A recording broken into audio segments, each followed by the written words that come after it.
Welcome to video 2 in my home automation series on leveraging Home Assistant and Node-RED. In this video, what we want to do is we want to first add our first piece of hardware to Home Assistant, and then we want to use Node-RED to integrate Home Assistant calls, and then we want to do our first orchestration of Home Assistant using Node-RED. So let's get started. Okay, I'm logged into the automation server here that we created last time. And you might be able to notice in the bottom of this video clip there is a picture-in-picture window of a light bulb on the ceiling of my office. So what we're going to be doing is we're going to be adding that light bulb, which is a Philips Hue bulb, into our Home Assistant via some configuration.yaml entries, and see if we can control it from there. So to start, we will go to the internet. Home Assistant's website is where you get all the configuration details for any piece of hardware you want to add. So Home Assistant, and we'll be directed to homeassistant.io and go to the components page.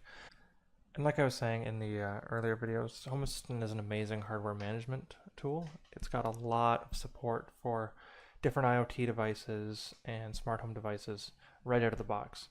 So if you want to add a component to Home Assistant, you can search for the one you have, or if it's one of the more popular ones, it might even appear on the main page here, just like Philips Hue does. So we're going to be adding that Philips Hue bulb today, or more specifically, we're going to be adding the Philips Hue bridge. So I'll click on the Philips Hue entry here. And this page goes into some detail about how the preferred method to add Philips Hue is with auto discovery. It's personally my preference that I'd rather use a hard-coded IP in my configuration.yaml to configure Philips Hue, just because, number one, I know the IP of my Philips Hue bridge is static, and this avoids any confusion later on if I add a second Philips Hue bridge for whatever reason. I'll always know the one that's programmed is, the one that's showing up is the one that's programmed, and any other one would be auto-discovered. So I'll take this block of text here from the Home Assistant webpage, and it says to insert this into configuration.yaml, which is what we're going to do. So we'll go cd.homeassistant, and then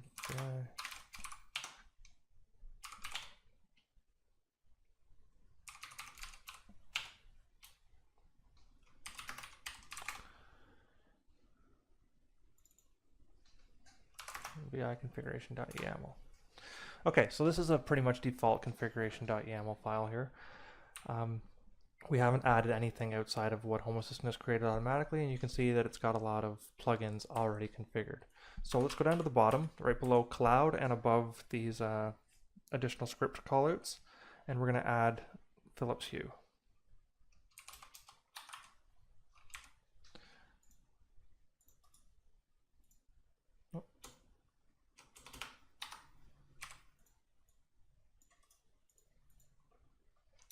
Okay, so I know my Philips Hue device address is 192.168.0.160. Of course, yours will vary if you're even using a Philips Hue. And I will write and save that. And before we restart Home Assistant, at least in the case of Philips Hue, I have to go click a button on the top of my Hue bridge, which is going to tell Home Assistant, number one, that any new incoming connections are safe and allowed, and create a trust relationship. So I'm going to go quickly restart that, I'm going to quickly tap that button, and then we'll restart Home Assistant. One moment. So I've tapped the button on top of my Hue bridge, and now what we're going to do is restart Home Assistant.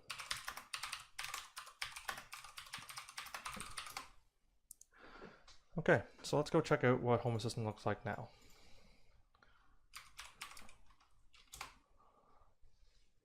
Okay, as you can see, we have a full Philips Hue inventory here of all the Hue lights that I have in my house. The one being on is the office light, and we can see that's true as reflected in the picture-in-picture there. And we have some auto discovery here of some Sonos and Google Home and whatnot. So let's quickly just toggle the office light to make sure that it is working as expected. Yep, looks good. The webcam I'm using to record the office light has some automatic light adjustment depending on the room lighting, so it does look a bit strange when I'm toggling the light over webcam, but I can assure you it's fading in and fading out as you'd expect. So great, we have Home Assistant managing the Philips Hue light. Let's talk about getting Home Assistant into Node-RED now, so we can do things that are a little more complicated than just clicking on and off on the main page. So we'll fire up our Node-RED instance.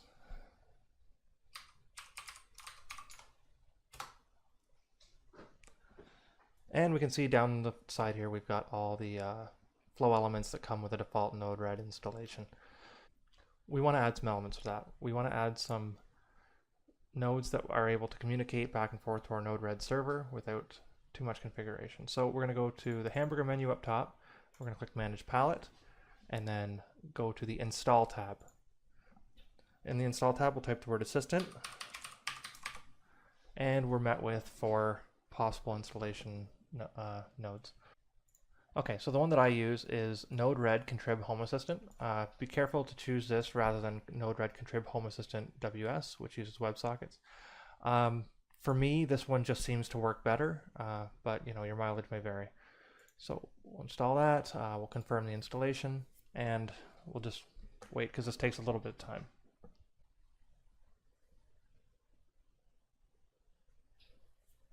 Okay, so we can see that installed correctly.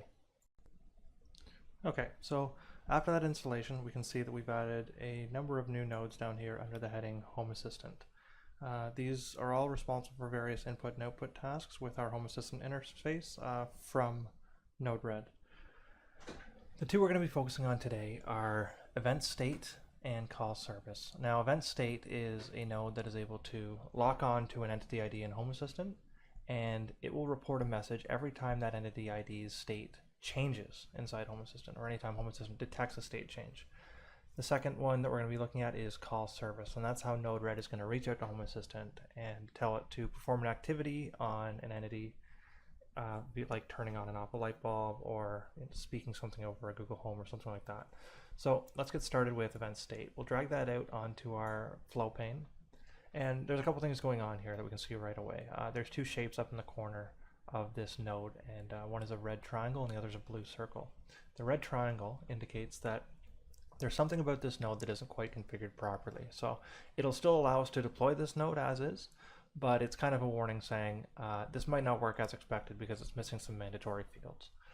The blue circle means that this node is not deployed yet, which means any changes we've made to the node, or even the activity of adding the node to the flow, has not actually been made live yet when it comes to interacting with this flow. So in essence, this node has not been saved to the flow yet, and we do that via clicking the deploy button.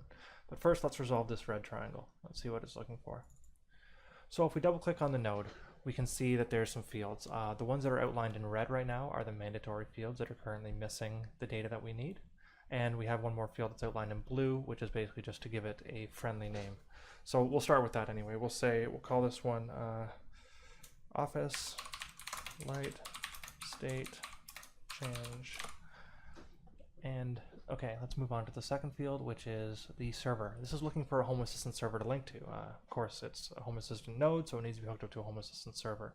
And the way we do that is we leave Add New Server selected and click the Edit button to the side here, which will ask us for a bit of information. The only thing that we really need to focus on right now is to give it the URL where it can find the Home Assistant server, which is of course at http localhost 88123. That is, of course, if your Home Assistant server is on the same machine as your Node-RED server. If that's not the case, just fill this in appropriately with the IP where your Home Assistant server lives. The last field here is the API password. We haven't configured an API password just yet. Just for ease of use, we're leaving it password free and wide open while we learn here. There'll be another video down the road on how to security harden your Node-RED and Home Assistant interfaces for use over the web or just for basic security. So anyway, let's move on. We'll add that Home Assistant server, and now we can add the entity ID that we want to monitor, which I don't know what that is. How do we figure that out? Let's go into Home Assistant and figure it out. Go to Automation 8123, and we're going to go specifically into the States Management tool, which is where Home Assistant manages the current states of all the hardware it's watching. In this table that's in the states tool, we can see all the hardware that Home Assistant is aware of, as well as some groups that it's aware of, and some of its plugins. So the one that we're looking for is Office Light, and here it is here, light.officelight. We can see that it is indeed on, just like you can see in the little picture-in-picture, and the various properties that Office Light exposes to Home Assistant. So the piece of information that we're looking for here is light.officelight, which is its entity ID. So we'll go back to Node-RED. For the entity ID, we'll say light.office.light, .office_light, and we will click done. Now, like I said earlier, this node isn't live in the system yet. When we deploy it, we'll see it connect up to our Home Assistant instance and hopefully start picking up some properties from that light.office_light. So when we deployed it, now we have a little bit of additional feedback here. We can see that number one, it is connected to our Home Assistant instance, which is good. If you see any issues here where it says disconnected or timing out, then just reevaluate your the parameters you set for your Home Assistant server and make sure that those are correct. But for now, everything looks to be working properly. Let's see if this is actually working. So we'll come up to near the top here, we're in the output section, and we're going to add a debug node. A debug node is basically what it sounds like. Any messages that get piped to a debug node get thrown into a debug window for further evaluation. So I've dragged this out to the pane, and now if you connect the two nodes via these little gray boxes on each side, you can drag a line between them and click deploy. Now that debug node is active and it's listening for any events generated by the Office Light state change node that we've added. In order to get to those state change events, we're going to come over to the side until we get the little double arrow over this hidden pane and drag it out. When you drag it out, there's two tabs, Info and Debug. It's usually best to keep this pane always exposed. It's very useful for dealing in Node-RED, but specifically the one we're looking for today is Debug. So we can see the debug window is empty. There's no messages being piped yet, and that's because we haven't changed the state since we added these nodes. So let's check out Home Assistant and see if we can't generate some state change messages from the light.office_light. Let's drag this over here so we can see it. And we'll go back to our Home Assistant overview. All right, I think everything's fitting there. Okay, so light.office_light is still on. Let's see what happens when we turn it off. Okay, so a couple things happened. We actually turned the light off as expected, and we got a message coming from the Office Light state change. Oh, I realized I have a typo there. Office Light state change that has thrown the string off. Pretty simple little messaging system there. We'll see what happens when we turn it back on. Okay, so the light came on and we have a state change to on. Beautiful. So that looks to be working just as expected. Now let's try the other node that we were going to look at, the call service node. So we'll drag that out to the pane, and we see that it's missing some configuration and hasn't been deployed. So let's address that now. So the server we want to use is, of course, Home Assistant. The name, we can give it any name here, but we'll call this Toggle Office Light. The domain we're going to use is going to be the first part of our entity ID, which is light dot.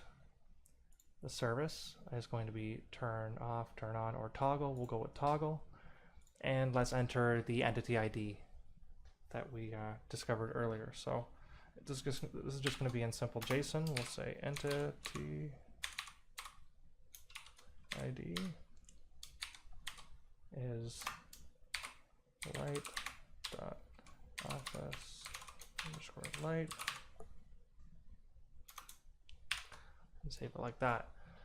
So now we have a service node which is going to perform the toggle operation on light.office_light in the light domain. Say done to that. See, it's still, so Node-RED was able to see that there's still a configuration issue inside that node, and that was a typo. I forgot to add the closing double quotes. So you can see there's a lot of entity validation inside Node-RED. It's very user-friendly. It's not just going to leave you hanging. Usually won't leave you hanging with an ambiguous error. It'll often point you right to where your issue is. So we'll say done to that. The error notification disappears, and all we have is an undeployed node. So let's add some way to actually interact with this toggle office light. The simplest way is an injection node. An injection node allows me to button press a test message into the message flow, which will be the easiest for our use case here. So I'm going to configure this to be just a timestamp message being sent out with no repeat, and the name will be toggle. We're not going to add any special functions here to inject a second message or to have any kind of interval repeat or specific time repeat. We're just going to leave this as a simple node. So we'll say done to that. We will hook up these two nodes together and we'll deploy. So whereas we were able to interact with the light via Home Assistant before, now we're going to be able to toggle it via Node Red. And if we click that, we can see the light turns off. The message comes in through Office Light State Change and drops into the debug window. If we click it again, it should toggle it back on, which it did, and we can see the message come just as we would expect. So now we have a working Home Assistant to Node Red connection that is able to read states and perform actions. From here on out, we can start making some more complex and more usable orchestrations. Okay, so before I end the video, let's create an automation that's actually useful outside of just testing the connectivity between Home Assistant and Node Red. One use case that I had in my house is I had a closet light that would be perpetually left on by the last person to use it, which is a big waste of electricity, and it's a perfect use case for some home automation. So I want to create some logic here. We'll pretend that my office light is a closet light for now, and I want to create some logic that will automatically turn the light off 30 minutes after it is turned on, so that it gives the person enough time to use the closet, but then if they forget to turn off the light afterwards, it will automatically turn itself off. So we can do that with a couple nodes that we've just learned and a couple nodes that are built into Home Assistant. The first one we're obviously going to need is the state change node, and we can grab that by just copying with Control-C and pasting with Control-V into a new open flow area below what we've created here. So we've got the office light state change, and now we want to determine, has the light been switched on or has it been switched off? If the light's been switched on, we know that we need some further logic to turn it off later, and if the light's been switched off, then we can basically end the flow there. And the way we do that is with a switch node. Now a switch node reads messages and directs them on a path based on the contents of that message. So if we have a look over in the debug window, we can see that the light.officeLight message.payload is a string which leverages two characters in this case. The two characters in this case are O and N for on, and for an off it's a 3-character string OFF. The important part to see here is that these are contained in the message.payload portion of the message. So we're going to tell the switch node to read certain values out of the message.payload and direct based on those. So if we open that up, we can see that the name is unpopulated, so we'll call this on or off. The property we want to read is the message.payload, and the values are as follows. So we'll use equals ON for our first switch point. We'll add a second switch point, OFF, and like we discussed earlier, these are reading the actual message.payload and directing based on if they contain O and N or O and FF. So we'll click done to that. We see we now have 2 exit points on the switch node. If we hover over it, we can see the one is for when it equals on and the bottom is for when it equals off. So if we get to this point and the message that the light is off, we basically want to end the flow here. There's nothing further to do. If the light is on, we still have some work to do. We want to direct it towards a 30-minute delay, and then to eventually turn the light off. So the delay is actually in a node called delay, which is a built-in function for Home Assistant or for Node Red as well. This is a configurable static delay that can be down to milliseconds or up to days. usually if I was configuring this for use in a closet light timer, I would use 30 minutes. But since I don't want to make you guys sit and wait for 30 minutes to see if a light turns on and off, we're going to use seconds. We'll use we'll use 10 seconds, give ourselves some time. And basically what this is doing, we can see the action is it's going to delay the message at a fixed delay of 10 seconds, which is exactly what we want. So done. And then the final bit we want is the office light action from Home Assistant. So we'll copy that node and we'll place it into our flow here. And we don't want to be toggling the office light. We actually specifically want to be turning it off. Okay. And so we'll save that, done. And now let's connect the nodes up. So obviously the office light state change, we're going to connect to on or off. The off pane is going to connect to nothing. We're going to leave that unpopulated. If we're turning the light on, we want it to pipe into our delay. At that point, it's going to delay for 10 seconds, and then it's going to execute a office light turn off. So we'll change the name to make this a little more user-friendly. Turn off, office light, done. Okay, so this is a pretty simple flow, but it's extremely useful when it comes to saving energy and keeping those often forgotten lights turned off.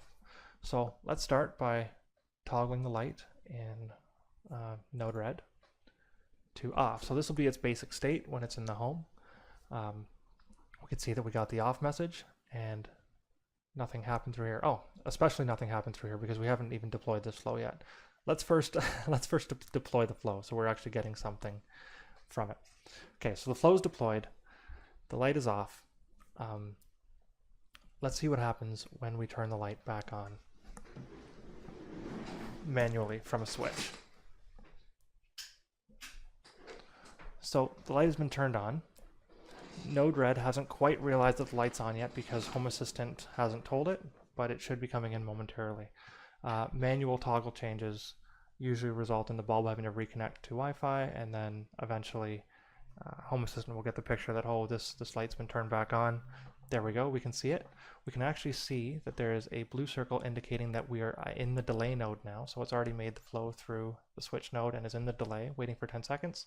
And then it automatically turns the light off after a 10-second delay. So that's exactly how we wanted it to be. All these debug recordings were made by the state change node up here. It has nothing to do with this flow in the moment because we don't have any debug nodes configured down here. So this was acting as a monitor of the state, and that's why we see it in the debug node. But anyway, that's a pretty good example of a very simple automation that can be extremely useful for certain situations. So next video, I'm going to focus on adding some more specific pieces of hardware that are popular, at least in my home, into Node Red and Home Assistant, and we'll go from there. We'll create more complex. When we have more hardware, we can create more complex automations and leverage different things like Google Home scenes, all the way to playing music when you enter your house or whatnot. So anyway, thank you very much for watching. Thanks for bearing with me and my inexperience here, and I hope to see you back next video. Bye bye.